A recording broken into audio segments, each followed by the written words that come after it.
Patience et persévérance. Il serait pertinent pour des gens sensés de méditer assidûment sur les motivations qui ont conduit ces premiers musulmans à faire preuve d'une patience et d'une fermeté hors du commun. Il est normal de se demander comment ils ont pu supporter des persécutions inouïes. C'est pourquoi nous jugeons sage de souligner de façon succincte les raisons d'un tel comportement. Premièrement, une conviction totale et inébranlable en l'unicité de Dieu et une conscience de Dieu authentique sont l'une de ces raisons.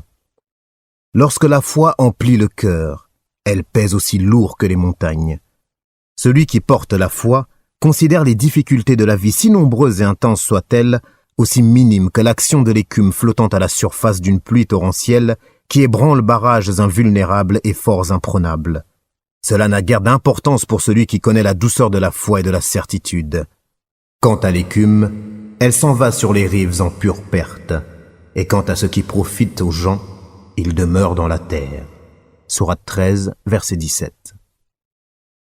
De ce facteur dérivent d'autres qui viennent consolider la persévérance et l'endurance des musulmans, dont le deuxième, qui est l'amour sans réserve à l'égard du prophète Mohammed alayhi salatu wassalam, le grand guide de la communauté musulmane et plus généralement de l'humanité entière. Il fut un homme exemplaire de par son caractère parfait et ses nobles attributs. Nul ne peut être placé sur un pied d'égalité avec lui concernant la grandeur, la noblesse, le bien, les mérites, la chasteté, la loyauté et la sincérité.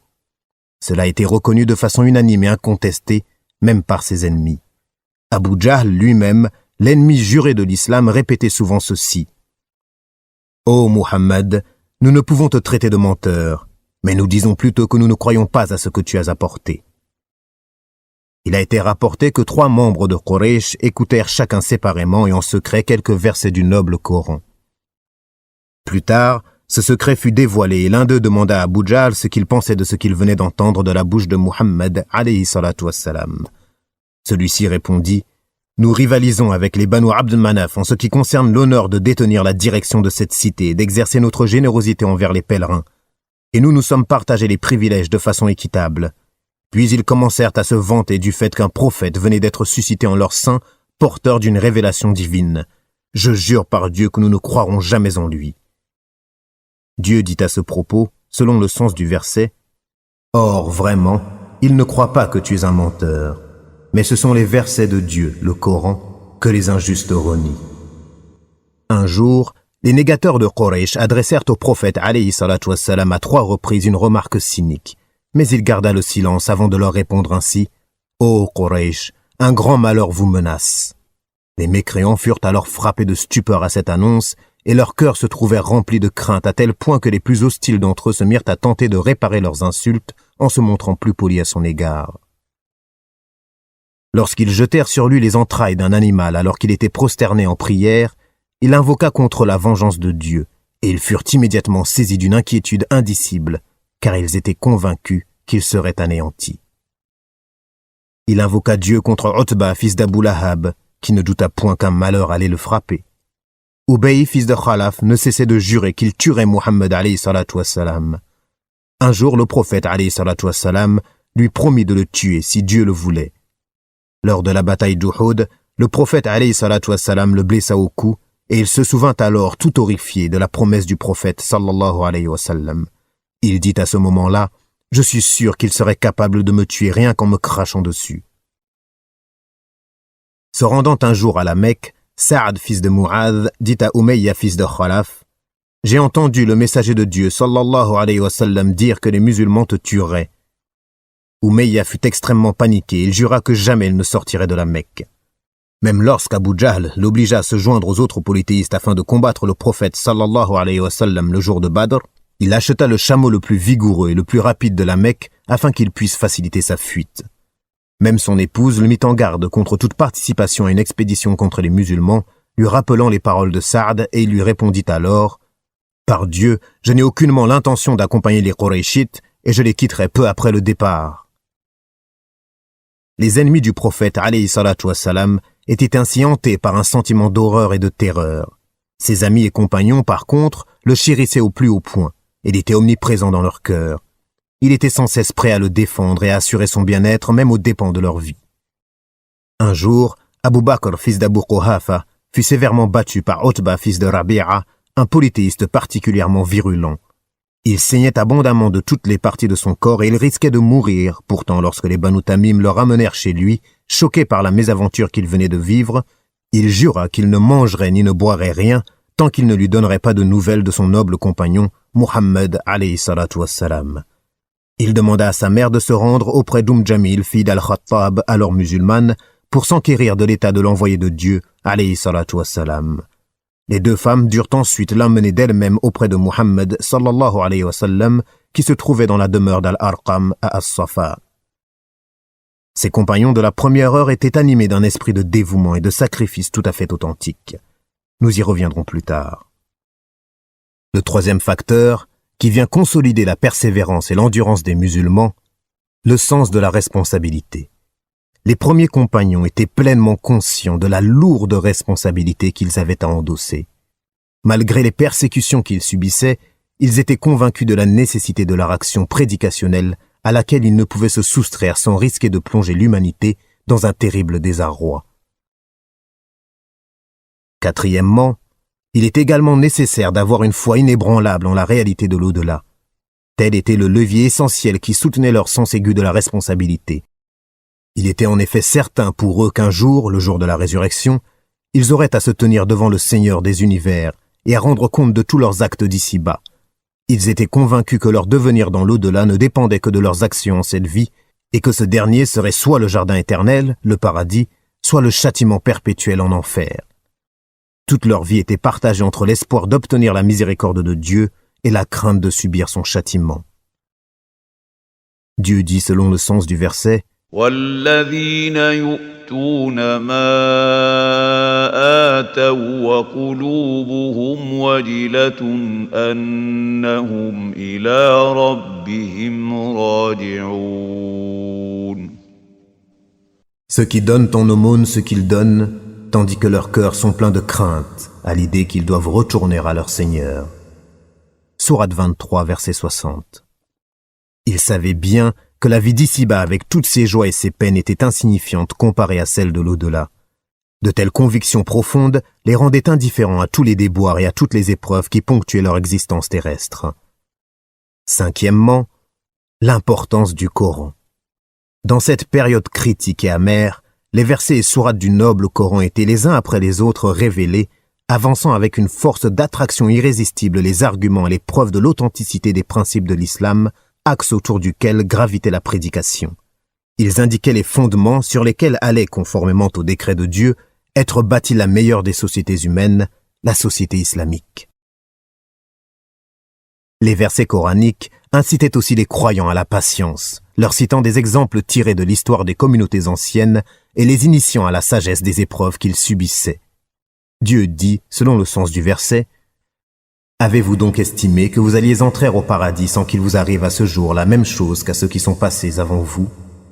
Ils furent en fait touchés par les calamités et la misère, et ils furent tellement ébranlés que le messager et ceux qui avaient cru avec lui dirent: Quand donc viendra le secours de Dieu ? Quoi, le secours de Dieu est certainement proche. » Sourate 2, verset 214. Ou encore, selon le sens du verset, Alif Lam Mim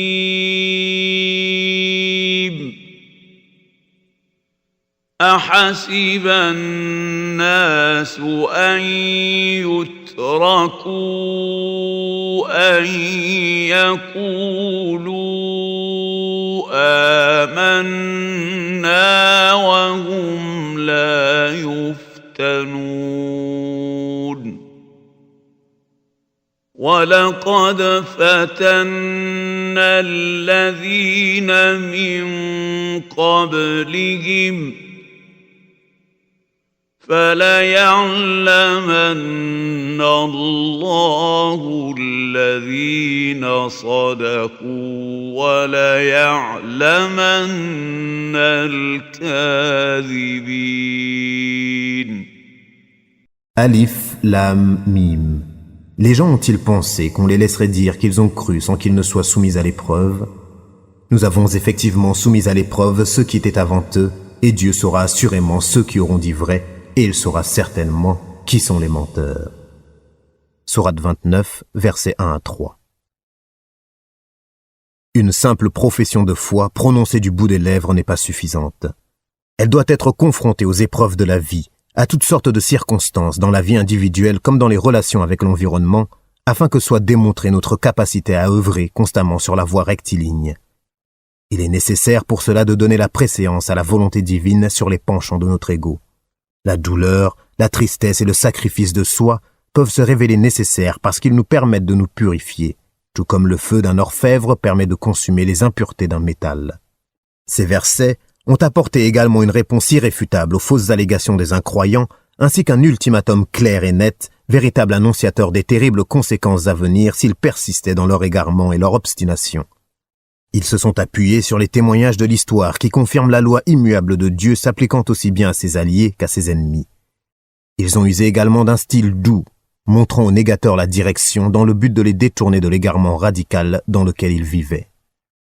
Le noble Coran dirigeait l'attention des musulmans vers un monde autre, les éclairant quant aux aspects de l'univers, à la splendeur et à la perfection de la divinité, aux effets de la miséricorde de Dieu et aux manifestations de l'agrément divin, les poussant ainsi à aspirer à accéder à ce dernier avec une telle intensité que rien ne pouvait les en détourner. Les versets coraniques annonçaient aux musulmans une miséricorde et un agrément venant de Dieu, ainsi qu'un paradis où les attend un bonheur perdurable. Dans le même temps, ils indiquaient la fin du règne des tyrans et des mécréants qui seraient exposés à la justice divine, puis amenés vers le feu, où ils ressentiraient pleinement le goût de l'enfer. Et enfin, sixième source de la patience et de la persévérance des musulmans, les annonces du succès. Dès le début des persécutions, les musulmans étaient convaincus que l'entrée en islam n'était pas synonyme de malheur et de trépas. Ils savaient que la prédication islamique avait pour objectif d'anéantir l'ignorance, la jahiliya et son système injuste, et aspiraient à la direction de la politique mondiale aux fins de conduire l'humanité vers l'agrément de Dieu et la libérer de l'adoration des hommes pour qu'elle soit vouée exclusivement à Dieu. L'annonce de la victoire certaine des croyants était faite tantôt explicitement, tantôt implicitement. Lorsque les musulmans étaient obligés de subir des contraintes ou quand leur vie était littéralement paralysée, venaient alors des versets narrant des récits relatifs aux prophètes passés, à leurs partisans et aux souffrances qu'ils avaient eues à endurer.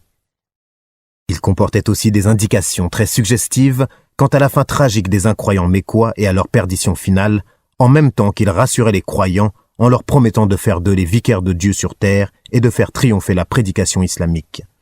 Nous allons ici citer quelques versets appartenant à cette catégorie, c'est-à-dire ceux empreints de promesses concernant la victoire ultime qui couronnerait la persévérance et la fermeté des musulmans. Dieu dit, selon le sens des versets, « En effet, notre parole a déjà été donnée à nos serviteurs, les messagers, que ce sont eux qui seront secourus et que nos soldats auront le dessus. Éloigne-toi d'eux jusqu'à un certain temps et observe-les, ils verront bientôt. Quoi, est-ce notre châtiment qu'ils cherchent à hâter? Quand il tombera dans leur place, ce sera alors un mauvais matin pour ceux qu'on a avertis. » Sourate 37, versets 171 à 177. Et également, Sourate 54, verset 45, « Leur rassemblement sera bientôt mis en déroute, et ils fuiront. » De même, une armée de coalisés qui ici même sera mise en déroute. Sourate 38, verset 11. Et ceux qui, pour la cause de Dieu, ont émigré après avoir subi des injustices, nous les installerons dans une situation agréable dans la vie d'ici-bas. Et le salaire de la vie dernière sera plus grand encore s'ils savaient. Sourate 16, verset 41. Lorsque les Mécois interrogèrent le prophète sallallahu alayhi wa sallam sur Joseph, Youssouf, alayhi salatu wa salam, Dieu révéla la sourate de Joseph où il dit notamment « Il y avait certainement en Joseph et ses frères des exhortations pour ceux qui interrogent. » C'est-à-dire que les Mécois récolteront, comme les frères de Joseph, alayhi salatu wa salam, l'échec et qu'ils seront vaincus. Dans une autre sourate, Dieu, évoquant ses messagers, dit, selon le sens du verset, « Et ceux qui ont mécru dirent à leurs messagers, nous vous expulserons certainement de notre territoire, à moins que vous ne réintégriez notre religion. » Alors leur Seigneur leur révéla, « Assurément, nous anéantirons les injustes. et vous établiront dans le pays après eux. Cela est pour celui qui craint ma présence et craint ma menace. Sourate 14, versets 13-14. Durant la guerre qui opposa les Perses aux Byzantins, les incroyants espéraient sincèrement la victoire des Perses, car ils étaient polythéistes, tandis que les musulmans priaient pour la victoire des Byzantins qui, eux, croyaient en Dieu, en ses messagers, en ses livres, en la révélation et en l'au-delà. Cette guerre se termina par une défaite des Byzantins. Dieu révéla à la suite de cela le verset suivant où était annoncée la victoire imminente des Byzantins ainsi que celle des croyants. Alif Lam Mim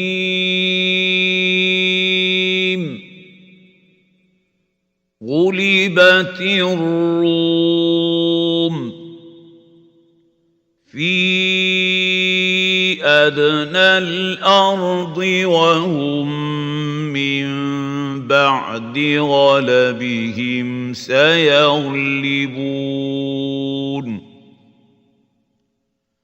في بضع سنين لله الأمر من قبل ومن بعد ويومئذ يفرح المؤمنون بنصر الله ينصر من يشاء وهو العزيز الرحيم. Alif, Lam, Mim. Les Romains ont été vaincus dans le pays voisin et après leur défaite, ils seront les vainqueurs dans quelques années. À Dieu appartient le commandement au début et à la fin, et ce jour-là, les croyants se réjouiront du secours de Dieu. Il secourt qui il veut et il est le Tout-Puissant, le Tout Miséricordieux. Sourate 30, versets 1 à 5, selon le sens des versets. Lors du forum de Ukaz, ainsi qu'à d'autres occasions, le messager de Dieu, sallallahu alayhi wa sallam, lui-même, ne se contentait pas d'annoncer aux gens le paradis. Il leur disait ouvertement « Ô vous les gens, dites, nul n'est digne d'être adoré en dehors de Dieu. Vous récolterez le succès et vous régnerez et sur les Arabes et sur les non-Arabes. Et mort, vous serez couronnés rois au paradis. » Khabbab, fils d'Al-Arat, a dit « Je me rendis un jour auprès du prophète alayhi salatu wa salam alors qu'il était allongé à l'ombre de la Kaaba, la tête appuyée sur son manteau. Je lui dis, « Que n'invoques-tu pas le soutien de Dieu ?» Il s'assit alors, le visage pourpre, et dit, « Parmi ceux qui vivaient avant vous, on prenait celui qu'on voulait torturer, on l'enterrait ne laissant dépasser que sa tête, qu'on sciait en deux. Ou bien encore, on lui lacérait la chair avec des peignes de fer. Il ne reniait cependant pas sa religion. Dieu donnera la victoire à cette cause, l'islam, au point que le voyageur ira de San'a à Hadramaut, ne craignant que Dieu et les loups pour son troupeau. » Dans une autre version, il dit « Mais vous êtes impatients. » Ces annonces d'un avenir brillant pour l'islam et les musulmans n'étaient pas ignorées des incroyants au point qu'Al-Aswad, fils d'Al-Muttalib et ses compagnons, se faisaient des œillades et disaient « Voici venir à vous les souverains de la terre, ceux qui vaincront Khosroès et César. » Puis ils sifflaient et frappaient dans leurs mains. Les musulmans, quant à eux, étaient confiants dans l'avenir annoncé par le Coran et l'envoyé de Dieu, alayhi salatu wassalam, et ils espéraient gagner le paradis, d'où leur persévérance face à toutes les sortes de persécutions et d'humiliations qu'ils devaient endurer, mais qui étaient comparables à de rares nuages venus assombrir un ciel d'été. Le prophète, alayhi salatu wassalam, de son côté, ne cessa d'irradier l'âme de ses partisans avec la lumière de la foi et ne ménagea aucun effort pour les élever spirituellement en leur enseignant la sagesse et le Coran. Il leur assura une éducation profonde, purifia leur cœur et leur caractère, les libéra du joug du matérialisme et les incita à résister à la passion et aspirer à Dieu, le Seigneur des cieux et de la terre. Il illuminait leur esprit et les faisait sortir des ténèbres vers la lumière. Il leur apprenait à se montrer patients face au mal, à pardonner de la plus belle manière et à maîtriser leur ego. Leur attachement à la religion, leur désintérêt pour les passions et leur dévouement pour la cause de Dieu n'en furent que plus grands, recherchant l'agrément de Dieu et l'accès au paradis. Ils furent aussi plus versés dans la religion, demandèrent davantage de comptes à eux-mêmes, maîtrisèrent avec plus de vigueur leurs penchants et leurs sentiments, et s'en tinrent scrupuleusement à l'endurance, à la paix et la longanimité.